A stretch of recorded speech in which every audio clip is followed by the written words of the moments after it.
더워가요. 사람이 더울 수가 없어요. 여름은. 다른 게보다는 좀 이건 안 좋아요. 우리가 소외되는 게 제일 억울하고 그럼 좀 봐주면 좋겠고 그럼 공장 옆에 붙어 있는 자그마한 가건물.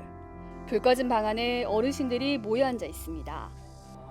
폭염경보가 내려질 만큼 더운 날씨. 연신 부채질을 해봐도 이마에는 땀이 송골송골 맺힙니다. 오후 5시가 넘었는데도 경로당 안은 여전히 덥습니다. 온도를 재봤더니 31도인데요. 가만히 있어도 땀이 뚝뚝 흐를 정도입니다. 에어컨이 있지만 그림의 떡.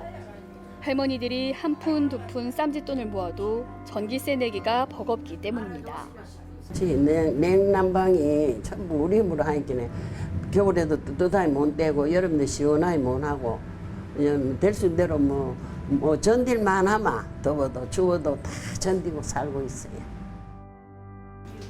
전기세 낼 돈도 없는데 살림이라고 변변할 리 없습니다.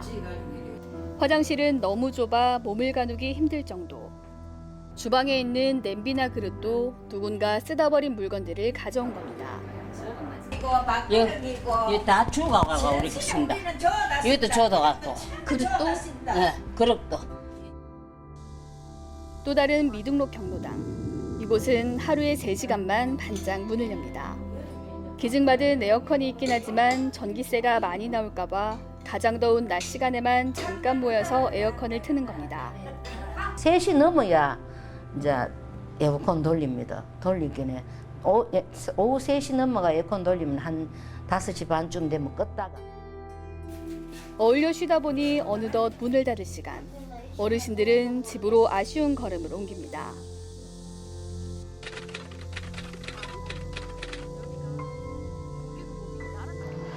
왜 경로당들은 지원을 받지 못하는 걸까요? 바로 정식으로 등록되지 않은 미등록 경로당이기 때문입니다. 경로당도 다 같은 경로당이 아니라는 겁니다. 현행 노인복지법상 경로당으로 등록하려면 시설 면적 20제곱미터 이상의 거실과 화장실 등을 갖추고 있어야 합니다. 또 이용 인원도 20명이 넘어야 합니다. 옛날에 지어진 경로당은 무허가 시설인 경우가 많은데 이 경우에도 아예 등록이 불가능합니다.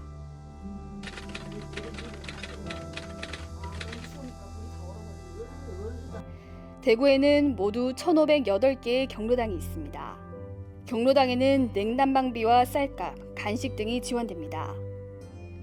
구군마다 상황은 조금씩 다르지만 연간 평균 지원 금액은 500만 원 정도입니다. 반면 미등록 경로당은 단 한 푼도 지원받지 못합니다. 경로당 운영에 필요한 모든 비용을 어르신들이 부담해야 합니다.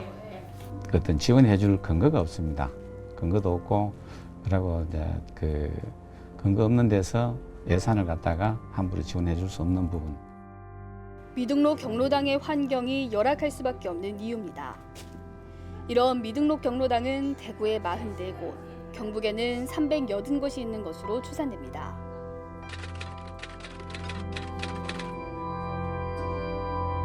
더 나은 시설에서 편히 쉬고 싶은 건 누구나 마찬가지일 겁니다.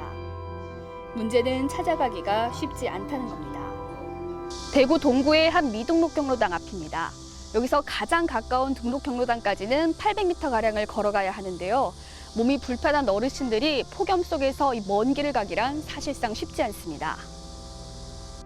미등록 경로당에 머무는 어르신 대부분이 7, 80대. 보행기 없이는 집 밖에 나서기 힘든 경우도 많습니다. 그러면 숨이 턱턱 막히고 엮이지 못하는데도 우리는 다리 허리가 아파가 몸을 못 움직인다.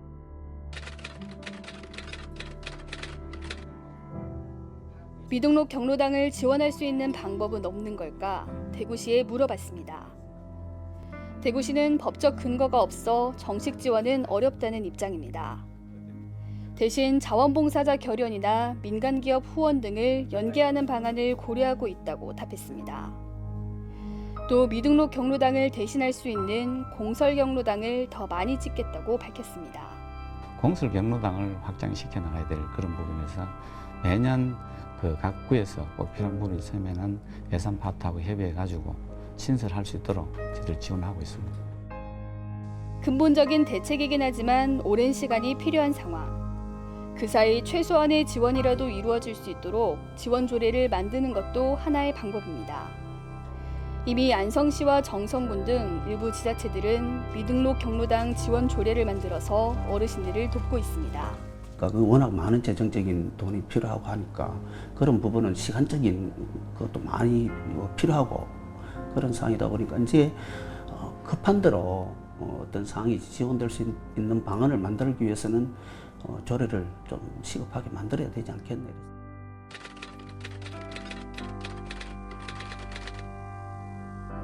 단순 비용 지원에 그치는 것이 아니라 더 나아가서 미등록 경로당에서 지내는 어르신들이 느끼는 차별과 소외감에 관심을 가져야 한다는 목소리도 나옵니다.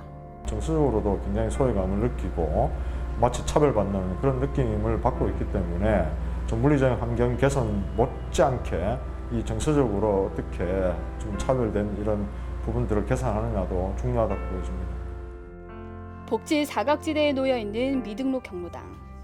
이대로라면 어르신들은 이번 여름도 다가올 겨울도 힘겹게 나야 합니다. 복지의 손길이 더 간절한 곳이 오히려 방치되고 있는 상황. 이제 법과 행정의 잣대로만 생각할 것이 아니라 노인 복지적 차원에서 대책을 마련해야 할 때입니다. 현장 점검 360도 권미경입니다.